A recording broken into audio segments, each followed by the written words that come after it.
It's time for Football at 4 with Geoff Mosher. My personality is I want to win badly. I want to win more Lombardis for Philadelphia and our fans. We got the greatest fans around, and I will do everything possible. Powered by the Inside the Birds podcast. Now, live from inside the Matt Black Kia Studios. This is Football at 4. Sure is. Football at 4, powered by the Inside the Birds podcast. It drops Mondays and Thursdays during the offseason, 6 a.m. Geoff Mosher and Adam Kaplan are your hosts. You hear them right here during Football at 4. Mosher's in the house today. We have a lot of Eagles stuff that we want to get into. We've been talking Eagles for most of the show, a lot of interaction, a lot of engagement. So we'll bring Geoff Mosher into that conversation as he joins us now on the Boardwalk Honda hotline here on the Sports Bash. And Mosher, what's going on, my man? Mike, how's it going? Great show today, as always. Thank you. By the way, congratulations on the debut of Q&A. We had Quentin Michael on yesterday's show, and he was very good. Josh said he heard the debut edition this morning, so I encourage everybody to go out there and take a listen to the Q&A with Quentin Michael and Jason Avant. But I want to get your take on, number one, it appears that the first offseason domino is about to happen as Derek Gunn is reporting that the Eagles look like they are trying at least to restructure the contract of Brandon Graham. Now, this is interesting because Graham did an interview with Zach Berman of The Athletic essentially saying, I don't want to go anywhere. Like, do what we got to do. So it appears that he is willing to change the deal that he just signed a couple of years ago and that this will be the first step in trying to get out from under this cap problem. Yeah, and I think a lot of people, Mike, thought that Brandon Graham was just going to get lumped in with all of the guys over 30 who have high cap numbers, as in you're out the door because the team has to scale down. But as Adam and I have talked about on Inside the Birds quite a lot, is that there are going to be some guys who are going to be kept, and Howie Roseman's going to have to probably kick the can down the road a little bit with either restructures or extensions to lower cap numbers. And Brandon Graham would more likely be that kind of guy for a variety of reasons. One, he's still a productive player, Mike. Honestly, Brandon, for his age, probably has given you the same kind of year every year for the last 7 or 8 years. He really has not showed any kind of sign of decline in play. So you go into next year confident that even if his play is not what it is, if he eventually loses a step, that he's not going to fall off the face of the earth. This is not, he's not Jason Peters right now. Even Jason Peters would gradually recede till you got to a point where it became a little bit silly to keep bringing him back, even though he would play, comparatively speaking, at a decent level.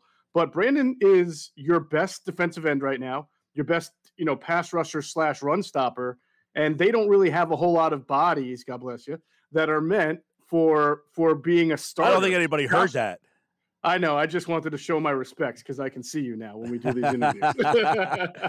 But if you think about it, Josh Sweat and Derek Barnett, Barnett I think will also work out with a new contract, and he'll come back. He's been injured a lot. Josh Sweat is a guy that they've always monitored because of his knee injuries prior to coming to the Eagles. So they don't really have like a whole lot of options to start defensive end. So Brandon's a guy that they should keep around. All right. What's in it for the player to do the restructure? Why would they acquiesce to the team and say, all right, you want to restructure me? Fine. Like, I signed this deal. It was a deal that we agreed upon, the deal I like, and now you're telling me to restructure. If I'm Brandon Graham or Fletcher Cox or Brandon Brooks or Lane Johnson, someone they might approach, why, if I'm them, do I agree to do this? Well, in a lot of cases, and we'll have to see what eventually becomes of Brandon's contract. In a lot of cases, Mike, the restructure is not going to give you any more or less money than you were already going to make. It just changes the bookkeeping, right? So if, let's say, and I don't have Brandon's contract in front of me. I don't know. He was set to count 17.9 against the cap this season. This is according to Philly Voice. Sure. The final year of his deal.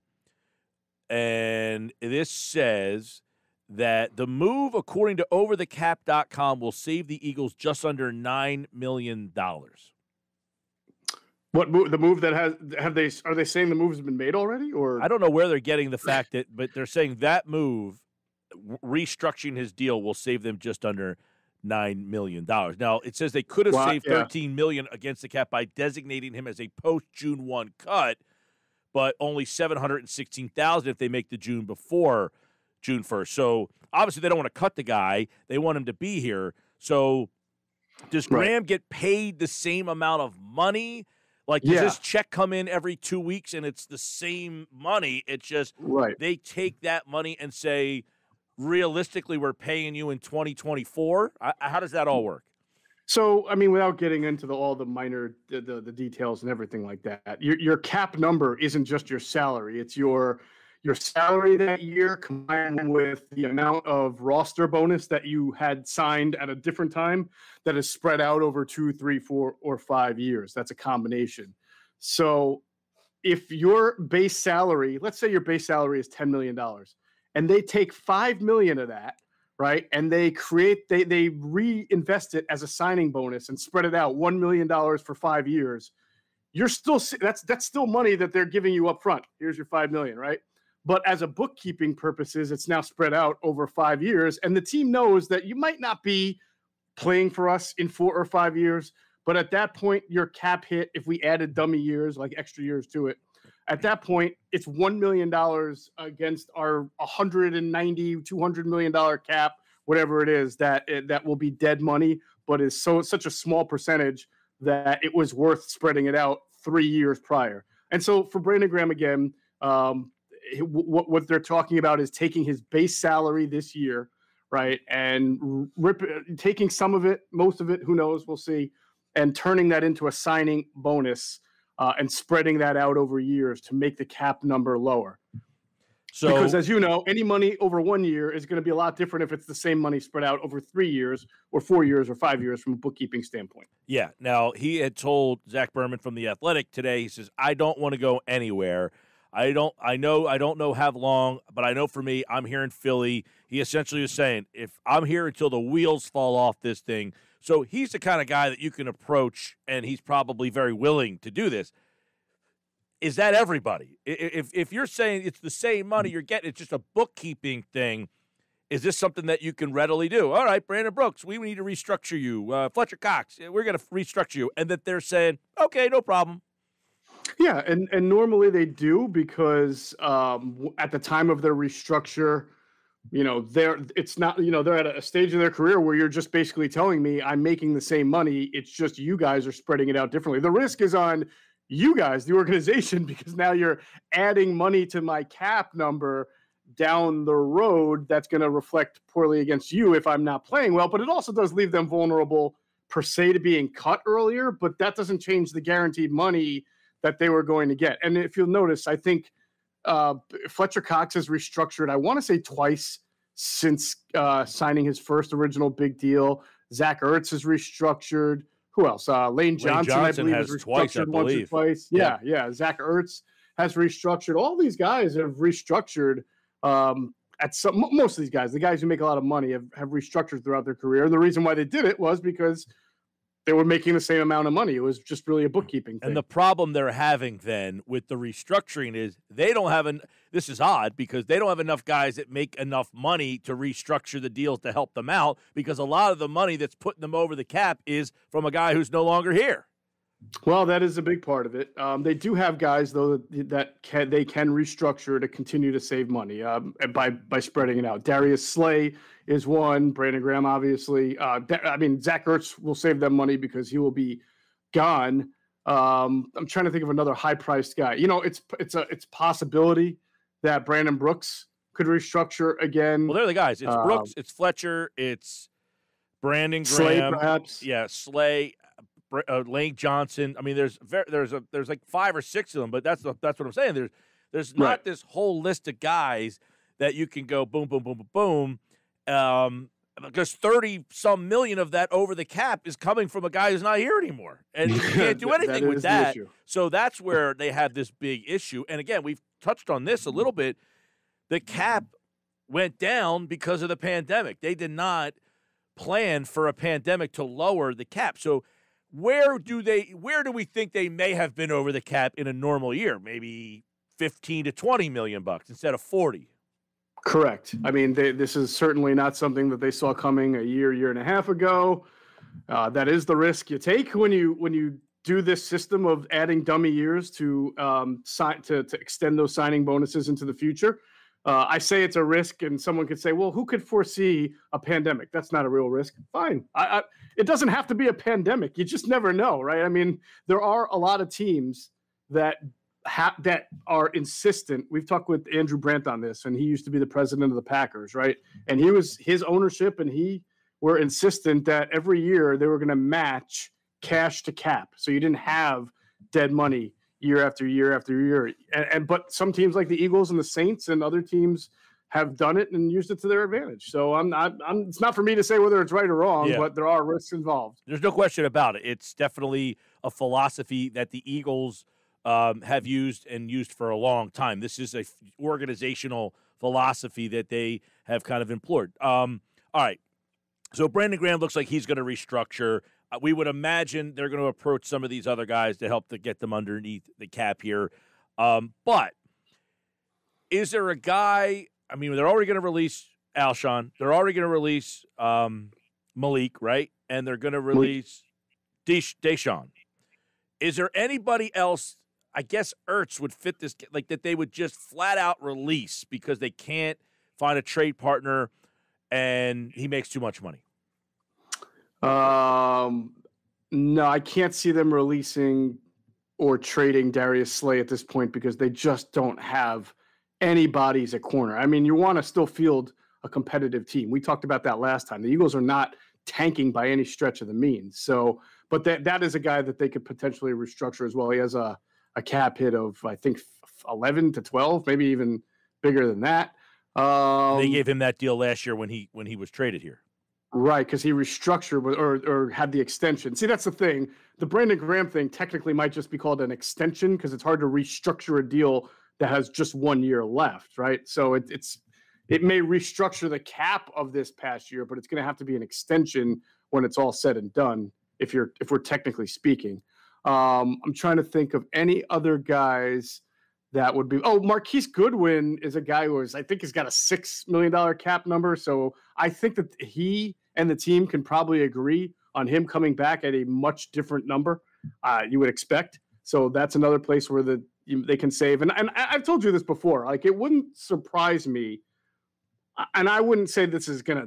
I wouldn't even say it's better than 50%. But I mean, it wouldn't shock me if Brandon Brooks was someone they felt that they could get some value for in a trade and move. Yeah. I don't expect it, but there's a possibility there. I would like you and Kaplan to have that conversation. I don't think he agrees with you there. No, and I think we have talked about it. I've gotten him to say, well, all right, I can theoretically see what you're talking about, but I'm not saying it's definite either because I don't know how many people would actually be willing to give up decent value for him at his age, coming off a second Achilles. So, and look, I'm not saying that you're wrong. I'm saying if I'm the Eagles, ESPN did their one daring move. It wasn't all that daring, but I agreed with them that I'm not putting any money or stuff into the offensive line this year. I'm going to see if those guys come back healthy and play. Because my question is this. I have Brandon Brooks and Lane Johnson. How many more years do I anticipate playing those two guys? Like, am I thinking about getting rid of those two guys in the next 3 years?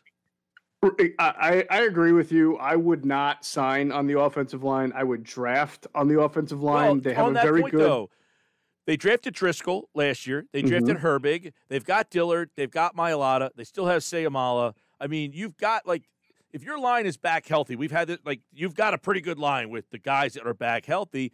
Plus, the guys who played a lot last year are now sliding into depth positions. The problem becomes if you lose 4 guys again, now you have a problem. But if these guys can play, I would anticipate Lane Johnson's 30 and Brooks is 31, or maybe the other way around. Those guys should be able to play till they're 34, 35. I shouldn't be worrying about those guys that they're at the end of the line right now, should I? I think you treat them differently because both of them had some major injuries. Lane with the ankle that was twice repaired now. And then, of course, we can't forget that he did have the suspensions from the PEDs earlier in his career. I mean, that obviously always leaves you one strike away from something happening. Brandon, I just mentioned all those injuries. And Jason Kelce at his age. I mean, I think you can still draft on this offensive line thinking that you're not exactly 100% sure Kelce's one, that you're going to get that you're going to get 3 to 5 years out of all of those guys. But I agree with your point on depth. I think that if Jordan Mailata wins out the left tackle job, the fact that if you're holding on to Dillard, that you've got a first-round pick as your top backup, and one of your other backups is a guy in Nate Herbig who played most of the year, not drafted, by the way. He was an undrafted free agent, but still got a lot of experience, showed he can play both center and guard. They have some other guys who got very limited, like a Sua Opeta they may still want to develop. Say that again? Jack Driscoll, of course, right. So that's why I say the Eagles are going to have a bunch of picks, 6, 7, maybe even more before the draft. It's okay if they don't draft them in the first round. I always think it's a good idea to draft guys like that in the third, fourth, and fifth. This is like when I was talking to Andrew yesterday. He loves Sewell, and he's like, if he's there, you got to take him.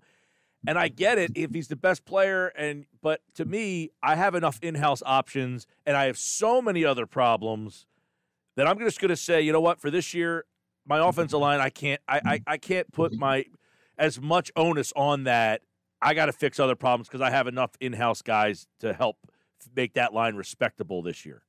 I understand that philosophy, but I think it's flawed, to be fair. I think that if you don't stick to your board, you will kick yourself if Penei Sewell becomes a 7-time All-Pro, whatever, and the guy you took was a good player, but not who helped you more immediately, but was not a 7-time Pro Bowl, whatever. You know what I'm saying? That's the Ravens do this great. The Steelers draft wide receivers every year. Imagine if they said we're good at in-house. No, they just they get Deontay, they get Juju, then they still take Chase Claypool in the second round, and he looks like he's going to be amazing. Like the really good teams don't use the draft to quote unquote fix what seems like a problem. They just build their team around the best players because those guys will help you compensate for problems. Every team's got problems, Mike. It's just those who have enough talent to compensate for All right, so on this then, Kyle Pitts, the more I watch him, the more I'm enamored by getting this guy in my offense. And one of the reasons I feel like if he was my only guy, like I'm going to draft a tight end and he's the guy,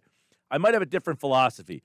But the thought of having Goddard as my Gronk and him as my Hernandez helps out Rieger, helps out the rest of my offense. People are looking at Pitts like he's a tight end. I mean, to me, he's just more than that. The more you watch this guy, you're going to be like, I need this guy on my offense. So we got people, texting in. You can't draft a tight end, blah, blah, blah. It's not just him as a tight end. He's more than a tight end. But I think having Goddard is why I like the thought of having him more. Absolutely. The fact that Goddard can block, Mike, right, means that you can play him in line and still use him as an outlet. It doesn't mean he has to block, but it means you can use that flex spot to either put a slot receiver or an ultimate freak of nature like Kyle Pitts. I did a lot of homework this week on Kyle Pitts. I spoke to 3 different personnel sources around the league. I asked them all about how you would use Kyle Pitts. And I even asked Mike, one of them, if it would make sense to just play him as a full-time X receiver like Mike Evans, because he's kind of built like a Mike Evans. He's got almost the same build as Calvin Johnson. There you go. So I asked about that, and I got from one guy that you could do that. Now, you would have to teach him a little bit more of that outside wide receiver technique and pad level, but they do think he could play it, but still, regardless, they don't think it's the best position. It's best to use him as a move piece. The thing about Calvin Johnson and Mike Evans is those guys were very accustomed to being able to make big plays down the field, 30, 40 yards where the ball is in the air and they can use their size, their body, their instincts and leverage to get the ball. That's not necessarily Kyle Pitts. He's a guy that is such a matchup nightmare. You can throw the ball to him 40 yards in the air. I'm not saying you can't, but he's more used to over the middle, 10, 15, 20 yards, and then using that explosion and athleticism to get yards after the catch. He's such a matchup nightmare that you wouldn't want to relegate him just to the X or just to the slot. You want to move him all around. Well, and that's where the question becomes, if you have Goddard and him, how do you elect to defend them both? Like, okay, I have Goddard. I can say, I'm going to put a it's funny. We had Quentin Michael on yesterday. I was saying if you were in the league, you'd probably be a linebacker. He'd probably be a linebacker in today's game, right? Right. So I have like a guy like Nate Geary defending Goddard. All right, now I have Pitts out there too. Well, who defends him? A safety, where he's just going to blow through that guy, a corner, another linebacker. So now you're going to the second. One of those guys is getting matched up with a linebacker who inevitably can't cover. So the fact that there's two weapons that are quote-unquote tight ends, I think makes me like it more than if I'm just getting Pitts. If I'm just getting Pitts at number 6 and he's the offense, I don't think there's enough value there, right? Well, it depends on how he develops. I mean, George Kittle is no doubt the number one option on the 49ers, and he was hurt last year, but 2 years ago he was, and they went to the Super Bowl, even with kind of like decent wide receivers, but they were just able to make it work because he was so their versatile. receivers are like Rieger, where they're not great, but they have a skill set, and they utilize the skill set because of Kittle. They can use them on other ways because of Kittle. Somebody brought up Darren Waller, and I didn't realize, like, I looked at Waller's numbers and was like, my God. Yeah. 1,200 yards, 10 I mean, like, if you got that at number 6, I think you're pretty happy. Yeah, you would be very happy. And I agree with you that it's even a benefit to have guys like Dallas Goedert, Miles Sanders, other explosive in-space guys, Jalen Reagor around him. He's an offensive weapon.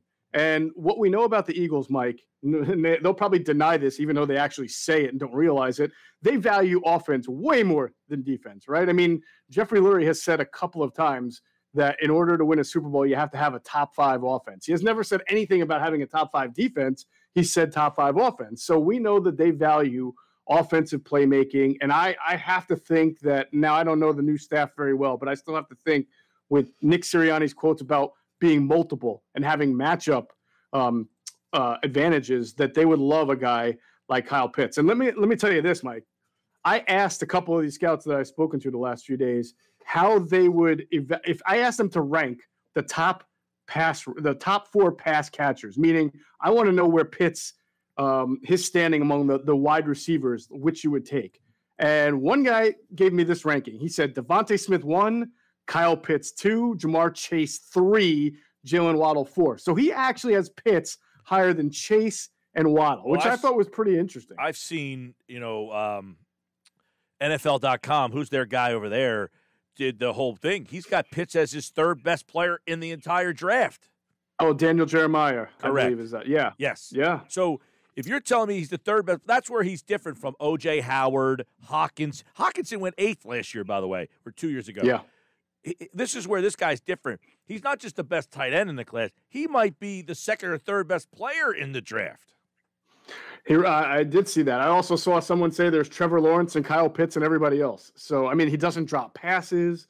He runs good routes. He's really a complete weapon. So I think I wouldn't worry about positional as long as you evaluate him as someone who can be on the field for at least 75% of the snaps. Agree. Good stuff. That was a good conversation on Kyle Pitts and Brandon Graham and more offseason stuff. Inside the Birds drops tomorrow at 6 a.m. Check out the debut edition, by the way, of Quentin Michael, Jason Avant. It's called Q&A on the Inside the Birds platform. Hey, you got 1 second? Can I tell you one thing? Yeah. Jason Avant dropped this amazing bomb on the first Q&A. He talked about how the team and the staff have a report on Jalen Hurts, on his brain. There was a study on his brain.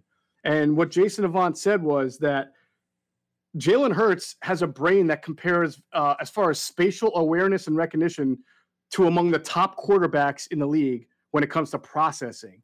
And I thought that was fantastic. I know the Eagles are in analytics, but to be able to have a study of a guy's brain and that his brain compares that favorably made me think, wow, maybe there really is something with Jalen Hurts that would be hard for us to see. Now, Jason said, look, you couldn't see it when he was out there because he's a rookie and it's, he doesn't know what he's doing right now. But he did say, watching practice, he could tell that Jalen Hurts understood, like when a coverage was going to change right at the snap from, say, maybe a cover 3 to a cover 2 and a blitz to a not blitz, that Hurts was able to process that and pick it up. I thought that was fascinating. And I don't know where you feel like this. I am 100% against taking a quarterback at 6 or trading up to get one. I am all for giving him the chance, not even giving him this guy has fought everywhere he's been, never handed a job. Here's a time where I think handing this guy the job is okay. I can understand that sentiment. I'm still, if you grade somebody else as the greatest guy, go for it, but I understand that, certainly. He is Geoff Mosher. This is Football at 4. Andrew's in tomorrow. Adam's in on Friday. Check out Inside the Birds tomorrow at 6 a.m. The Q&A is up now, so you can listen to that once you're done listening to this show. And you can do that, of course, on the Inside the Birds platform. All right, Moshe, have a good weekend, man. All right, buddy. Take care. All right. He, like all guests, appeared via the Boardwalk Honda hotline. Good conversation on Football at 4. And, of course, Football at 4 is brought to you by Dr. Lyle M. Back. Everything from skincare to cosmetic surgery. Go to ilovelyle.back.com. Call 856-MAKEOVER for Dr. Lyle M. Back, proud sponsor of Football at 4.